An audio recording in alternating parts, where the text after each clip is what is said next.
नमस्कार, जय भीम, नमो बुद्धाय। साथियों, देश में 2024 का लोकसभा चुनाव बहुत करीब आ गया है। किसी भी दिन, किसी क्षण अधिसूचना जारी हो सकती है। इसी बीच देश के राजनीतिक दल अपनी तैयारी में अपनी अपनी गोटियां बिछाने में लगे हुए हैं। एक तरफ जहां भारतीय जनता पार्टी के विरुद्ध महागठबंधन पूरे देश में बड़े जोर शोर से प्रचार प्रसार कर रहा था कि हम भारतीय जनता पार्टी को सत्ता में आने से रोकेंगे। दूसरी तरफ वही लोग आज भारतीय जनता पार्टी के साथ मिल गए हैं, चाहे प्रत्यक्ष या अप्रत्यक्ष रूप से वो भारतीय जनता पार्टी का सहयोग कर रहे हैं।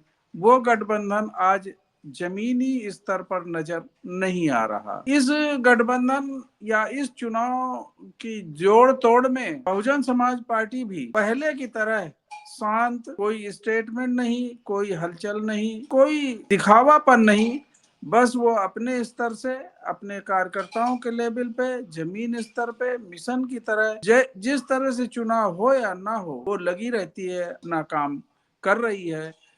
इस देश में जो बहुजन समाज के लोग हैं, जो वंचित समाज के लोग हैं, उनको जोड़कर एक गठबंधन बनाकर जातियों के बीच में ही जो वंचित समाज के लोग हैं उनको जोड़कर एक गठबंधन बना के चुनाव लड़ने का प्रयास कर रही है। गठबंधन बनता है या नहीं बनता है, बहुजन समाज पार्टी ने स्पष्ट किया है कि हम अपने दम पे चुनाव लड़ेंगे, अकेले चुनाव लड़ेंगे।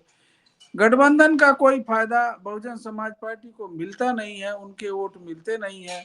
उसके विपरीत जो बहुजन समाज पार्टी का वोट उन पार्टियों को मिल जाता है और वो अपनी अच्छी स्थिति में आ जाते हैं। कुछ कहा नहीं जा सकता, जो भी निर्णय लेंगी सुप्रीमो बहन कुमारी मायावती जी लेंगी। गठबंधन करती हैं या नहीं करती, वो इस देश के, इस संगठन के, इस मिशन के हित में जो कुछ भी होगा, बहुजन समाज के हित में जो कुछ भी होगा वो करेंगी।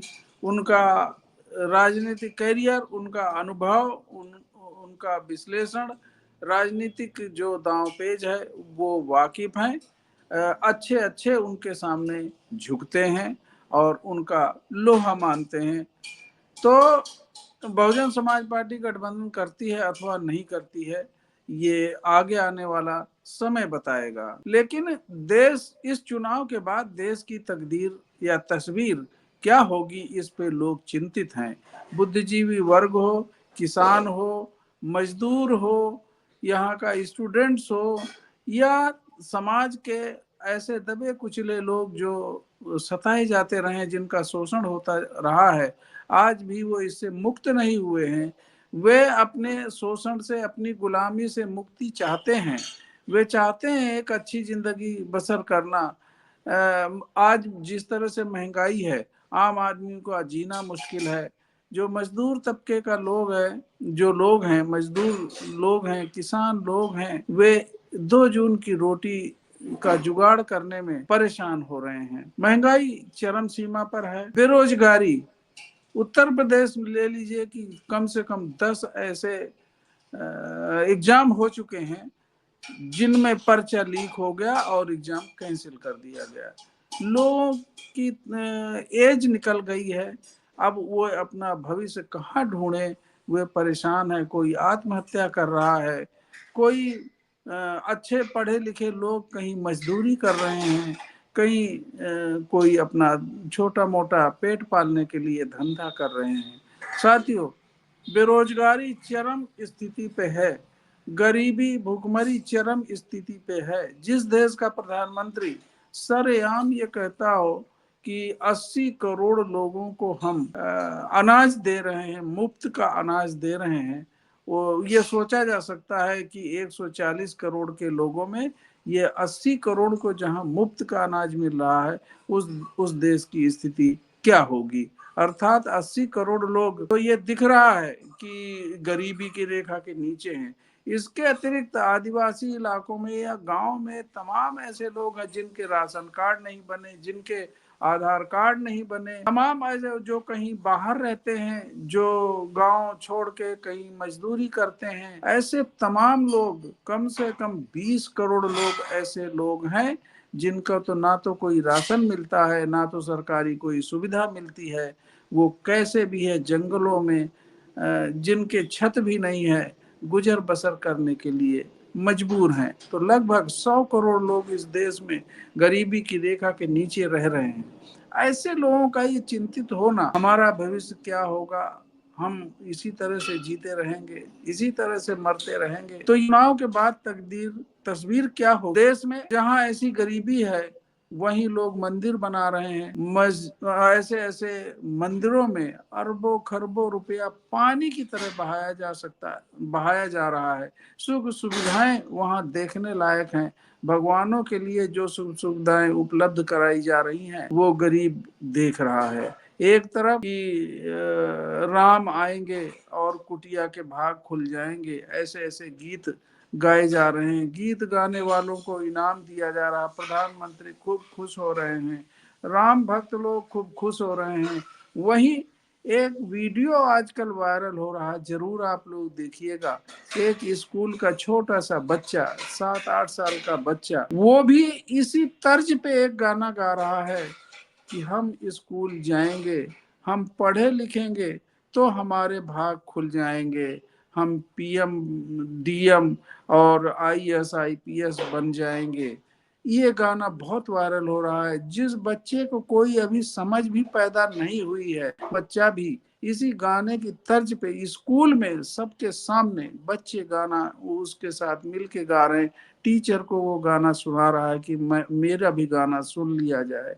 तो ये आवाज भी उठने लगी है इस देश में। ऐसे लोग भी पैदा हो गए हैं जो ये गाना गा रहे हैं, ये अपनी दर्द, अपने दिल की आवाज को, दर्द को सुना रहे हैं।